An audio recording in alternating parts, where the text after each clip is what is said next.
Hello दोस्तों, अभी मैंने बाइनोमियल एक्सप्रेशन का जो अप्रॉक्सीमेशन था उसका एप्लीकेशन मैंने देख लिया था। अब मैं देखना चाह रहा हूँ दोस्तों एक एंगल क्या है उसके बारे में स्टडी करते हैं। एंगल है क्या दोस्तों? एक कोई सर्किल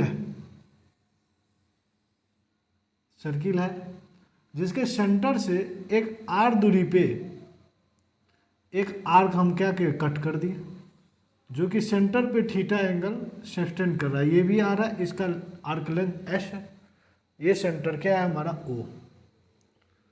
तो अब जो ये थीटा एंगल क्या है हमारा थीटा, ये थीटा जो होगा क्या होता है दोस्तों, आर्क लेंथ अपॉन रेडियस।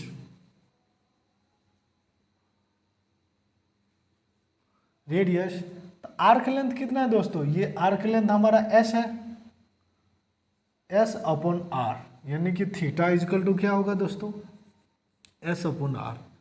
ध्यान रखना है ये एंगल थीटा जो होता है, किसी भी सर्किल का एक टुकड़ा कट कर लेते हैं, फिर वो टुकड़ा एंगल सेंटर पे कितना एंगल बनाता है थीटा, उस थीटा को ऐसे ही डिफाइन किया गया है, आर्क लेंथ अपॉन रेडियस। जो भी हमारा आर्क है फिर इसका रेडियस क्या है, उसका रेशियो ही हमारा क्या है दोस्तों, एंगल।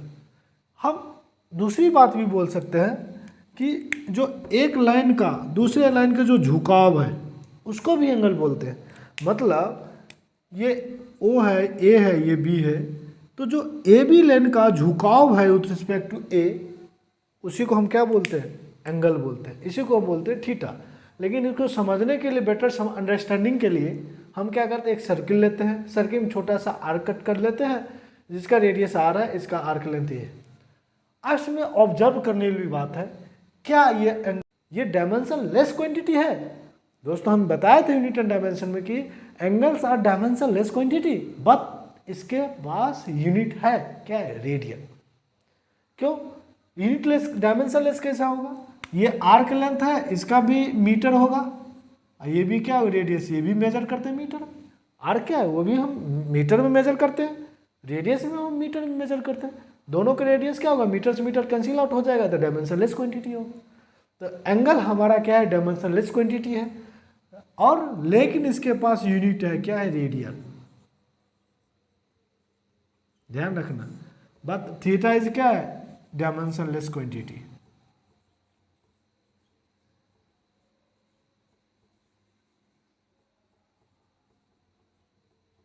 इसीलिए हम एक स्टेटमेंट भी लिखाया था कि क्या ऐसा पॉसिबल है वो डायमेंशन लेस होते हुए पर भी उसका पास क्या हो, यूनिट हो।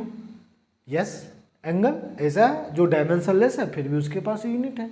वहाँ पर एक स्टेटमेंट भी लिखाए थे दोस्तों, किसी भी more than one choice question में आ सकता है, किसी भी कम्पिटिटिव एग्जाम में। तो ये ध्यान रखना है, ऐसा फिजिकल क्वांटिटी क्या पॉसिबल है कि जो डायमेंशन लेस हो लेकिन उसके पास यूनिट है। यस, एंगल जो डायमेंशन लेस है लेकिन उसके पास यूनिट है, क्या है, रेडियन। अब दूसरा ऑब्जर्वेशन क्या करते दोस्तों, क्या हम ये चीज़ ध्यान रखते, एक कंप्लीट रोटेशन में यहाँ से जो ये 0 ए है, इसका कंप्लीट रोटेट करते हैं तो कितना डिग्री होता है, 60 डिग्री होता है, 360 डिग्री। अब थीटा का वैल्यू क्या होगा, 1 नंबर था, 2 नंबर में इस थीटा का वैल्यू क्या होगा दोस्तों, 360 डिग्री। लेकिन आर्क लेंथ क्या हो जाएगा, तब ये circumference of the circle, arc length हमारा किसके बराबर हो जाएगा, सरकमफ्रेंस ऑफ सर्किल। क्या होगा दोस्तों, arc length is equal to circum of circle.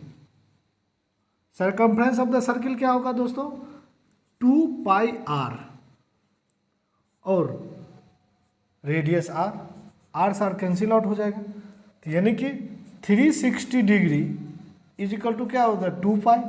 तो इसके लिए क्या होगा, 180 डिग्री इज इक्वल टू क्या होगा, पाई रेडियन। ये क्या होगा, थीटा वाला ये रेडियन में होगा, यूनिट इधर, ये भी क्या होगा, रेडियन।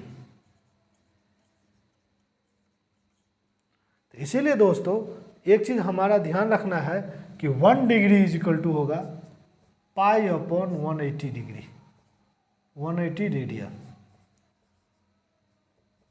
दोस्तों ये चीज़ कहीं से पढ़ते रटते थे, लेकिन आपको यहाँ से एंगल का जब हम कंसेप्ट पढ़ रहे तो वहाँ से हमको स्पष्ट पता चल रहा है कि 1 degree equal to pi upon 180 degree radian. तो ये ध्यान रखना, 180 degree equal to pi radian के बराबर होता है। मेन तो यही चीज़ है, ये चीज़ ध्यान रखना, 180 degree equal to pi radian के बराबर होगा।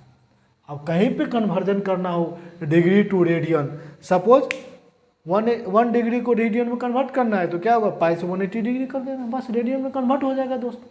जैसे कि एग्जाम्पल 360 डिग्री को रेडियन में कन्वर्ट करना है तो क्या होगा, 1 डिग्री में तो इतना रेडियन है, तो 360 डिग्री में कितना होगा, 360 into pi upon 180 degree, cancel out 2 हो जाएगा तो क्या होगा, 2 पाई रेडियन। देखो आ गया, यहाँ भी देखो 360 इजिकल टू 2 पाई रेडियन, यहाँ भी आ रहा है, यहाँ भी आ रहा है, कहीं भी एप्लीकेशन कर सकते हो दोस्तों। जब सिर्फ एंगल में आपको किसी भी फिजिक्स का सवाल हो या मैथमेटिक्स सवाल हो या कहीं पर भी हो, आपको रेडियन और एंगल में आप कन्फ्यूजन नहीं होना चाहिए कि एंगल क्या है, उसको वो डायमेंशन लेस है कि नहीं है, उसका यूनिट क्या है, उसका यूनिट क्या होगा, डिग्री रेडियन, इसमें क्या रिलेशन है, 1 डिग्री इजिकल टू क्या होता है, ये सारा डिस्कशन आपको ध्यान रखना चाहिए दोस्तों। इतना ही चीज़ आपको ध्यान रखिएगा तो एंगल से रिलेटेड जो डिग्री की समस्या है, जो यूनिट का समस्या है, कभी भी किसी भी फिजिक्स का न्यूमेरिकल में आपको प्रॉब्लम नहीं होने वाली है, समस्या नहीं होने वाली है। ओके दोस्तों, थैंक यू।